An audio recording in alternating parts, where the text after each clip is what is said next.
importante nos tempos de crise nos que nos atopamos, ao mesmo tempo van a colaborar para que as asociacións mencionadas podan levar a cabo as súas actividades tan importantes para ofrecerlles a vida máis fácil ás persoas ás que eles dedican a súa labor. Na mencionada actividade pódense atopar todo tipo de artículos. O Concello que a presente do noso alcalde Manuel Valeriano Alonso de León. Polo seu apoio nas nosas actividades. A Toñita e Carmiña Campos por cedernos o local da Mariña. A Daniel Rego da empresa Vilproga por cedernos un garda de seguridade.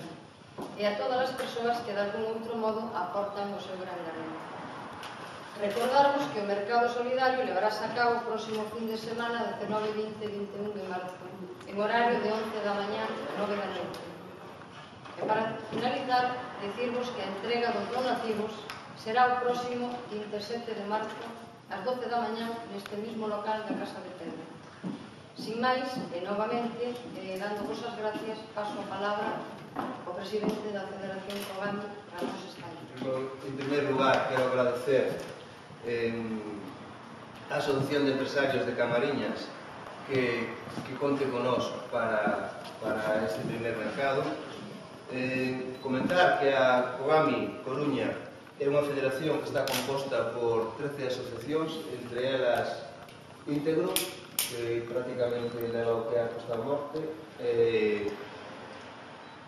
a Divismur, que leva a comarca de Muros, Mazaricos, Soutes e Carnota, e a Banto, de Valdo Dura, que leva a Mariñas. Non tan reciente.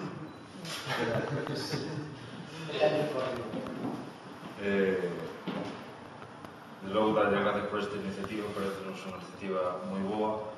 Nos, como asociación comarcal, xa colaboramos tamén con outras entidades do sector empresarial en tipo de mercados. Pero quero resaltar a labor da Asociación Abondou de Camariñas, que nos levamos anos seguindo todo este tipo de asociacións que traballan para o mundo da droga, e aí sí que creo que é unha labor moi boa e importante.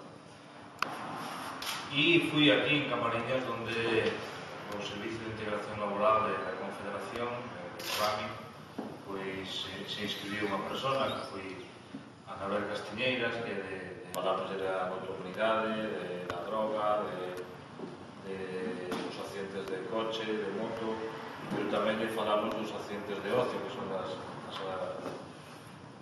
das zambullidas, por exemplo, onde moitos anos, cada ano, 6, 7 casos serán de lesións militares de zambullidas.